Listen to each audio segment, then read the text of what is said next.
Pile సమస్యతో బాధపడుతున్నారా? ఇప్పుడు లేజర్ చికిత్సతో ట్రీట్మెంట్ రేంజ్ హాస్పిటల్స్ లో శాశ్వత పరిష్కారం. ఇప్పుడే సంప్రదించండి. ఆంధ్రప్రదేశ్ రాష్ట్ర ఐటీ విద్యాశాఖ మంత్రి నారా లోకేష్ సొంత నియోజకవర్గం పైన స్పెషల్ ఫోకస్ పెట్టారు. చంద్రబాబు నాయుడు గారికి కుప్పం ఎలాగో అలానే పిఠాపురం పవన్ కళ్యాణ్ ఆ విధంగా టేకప్ చేశారని ప్రచారం జరుగుతున్న నేపథ్యంలో ఏ ప్రచారం లేకుండానే మంగళగిరి నియోజకవర్గానికి స్పెషల్ యాక్షన్ ప్లాన్ రెడీ చేసుకున్నారు నారా లోకేష్. ఈ క్రమంలోనే మంగళగిరిలోనే పాపులర్ అయినటువంటి దేశవ్యాప్తంగా కూడా ఎంతోమంది యాత్రికులు వచ్చేటువంటి మంగళగిరి పానకాల స్వామి ఆలయానికి సంబంధించిన అభివృద్ధి ప్రణాళికతో పాటు నియోజకవర్గ చుట్టుపక్కల ఉన్నటువంటి అభివృద్ధి కార్యక్రమాలపైన కూడా ఆయన స్పెషల్ ఎజెండాగా పెట్టారు. ఆ కార్యక్రమాలు ఏంటి, ఎలాంటి ఎజెండాతో ముందుకెళ్ళబోతున్నారో ఒకసారి విశ్లేషించేటువంటి ప్రయత్నం చేద్దాం. ఒక యాక్షన్ ప్లాన్ని నారా లోకేష్ నియోజకవర్గానికి సంబంధించి అనౌన్స్ చేశారు. ఇటీవల కాలంలో ఆయన మంగళగిరి దేవస్థానాన్ని దర్శించిన తర్వాత దేవస్థానానికి సంబంధించి ప్రత్యేక బస్సులు, ఎలక్ట్రిక్ బస్సుల్ని కూడా పంపిణీ చేశారు.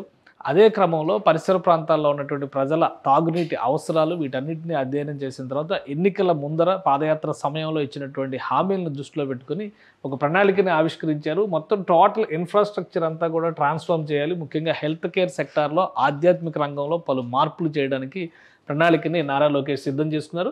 ఇందులో భాగంగా 1137 కోట్ల రూపాయలతో ఈ ప్రాంతంలో అండర్ గ్రౌండ్ డ్రైనేజ్ సిస్టమ్ని డెవలప్ చేయడానికి ప్రణాళికని సిద్ధం చేశారు. 1137.8 కోట్ల రూపాయలు దీనికి ఖర్చు చేయబోతున్నారు.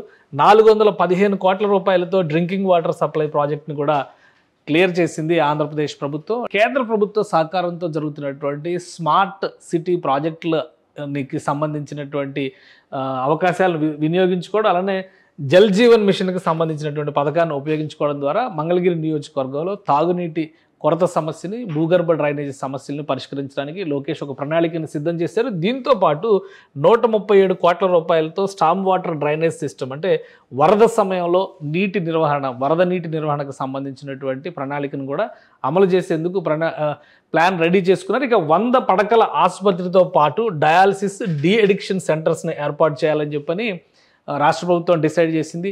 100 పడకల ఆసుపత్రికి సంబంధించి ఇటీవలే నారా లోకేష్ ఒక రివ్యూ మీటింగ్ కూడా నిర్వహించారు. స్థలాన్ని కూడా నిర్ణయించుకున్నారు. అతి త్వరలోనే శంకుస్థాపన చేసేటువంటి అవకాశాలు కనిపిస్తుంది. ఇక redevelopment of Lakshmi Narasimhaswamy temple and echo park work starts in మే, అంటే ఈ మే నెలలో దీనికి సంబంధించినటువంటి పనులు ప్రారంభించబోతున్నారు. లక్ష్మీ నరసింహస్వామి టెంపుల్ అంటే పానకాల స్వామి గుడి అని రాష్ట్ర వ్యాప్తంగానే కాదు దేశవ్యాప్తంగా మంచి పేరున్నటువంటి దేవస్థానం ఇది. ఈ దేవస్థానానికి సంబంధించి ఇటీవల జరిగినటువంటి ఉత్సవాల్లో నారా లోకేష్ దంపతులు పార్టిసిపేట్ చేశారు. అదే క్రమంలో ఉత్సవాలతో పాటు ఆలయ అవసరాలను దృష్టిలో పెట్టుకుని తీసుకోవాల్సినటువంటి ప్రణాళిక, భవిష్యత్ అవసరాలకు తగ్గట్టుగా ఆలయాన్ని అభివృద్ధి చేయడం, దీనిపైన లోకేష్ ఫోకస్ పెట్టారు. వీటన్నిటికీ కూడా నిధుల కొరత రాకుండా చూసుకునే బాధ్యత తనదే అంటూ ప్రకటించారు. ఒక విధంగా నియోజకవర్గానికి ఒక విజన్ డాక్యుమెంట్ను వెలువరించారనేటువంటి అభిప్రాయం కలుగుతుంది. మరోవైపు మంగళగిరి నియోజకవర్గంలో ఉన్నటువంటి క్రికెట్ స్టేడియంని అభివృద్ధిలోకి తీసుకురావడం, ప్రధానంగా వినియోగంలోకి తీసుకొచ్చేటువంటి ప్రణాళిక, మంగళగిరి నగరంలోకి ఎంటర్ అయ్యేటువంటి క్రమంలో ఉన్నటువంటి రైల్వే గేట్కి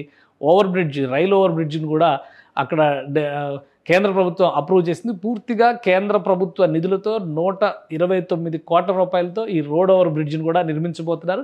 సో ఇవన్నీ కలిపి చూసినప్పుడు అటు NH16కి ఆనుకుని జాతీయ రహదారి 16వ నంబర్ జాతీయ రహదారికి ఆనుకుని ఉండేటువంటి మంగళగిరి నియోజకవర్గంలో పెద్ద ఎత్తున ప్రణాళికాబద్ధమైనటువంటి అభివృద్ధికి కావాల్సినటువంటి ప్రాతిపదికని, ప్లానింగ్ని నారా లోకేష్ సిద్ధం చేసుకున్నట్టుగా కనిపిస్తుంది. ఇవన్నీ కూడా 2 ఏళ్లలో పూర్తి చేసే విధంగా ఒక ప్రణాళికని ఆయన నిర్దేశించుకున్నారు. ఇది నియోజకవర్గ ఎజెండా అవుతుంది. రాబోయే రోజుల్లో తనకి కంచుకోటగా మంగళగిరిని మలుచుకునేటువంటి క్రమంలో ఈ అభివృద్ధి ప్రణాళికని నారా లోకేష్ డిజైన్ చేసుకున్నారనేటువంటి అభిప్రాయం కలుగుతుంది. సుమన్ టీవీలో మీ పర్సనల్ అండ్ బిజినెస్ ప్రమోషన్స్ కోసం కింది నెంబర్కి కాంటాక్ట్ చేయండి.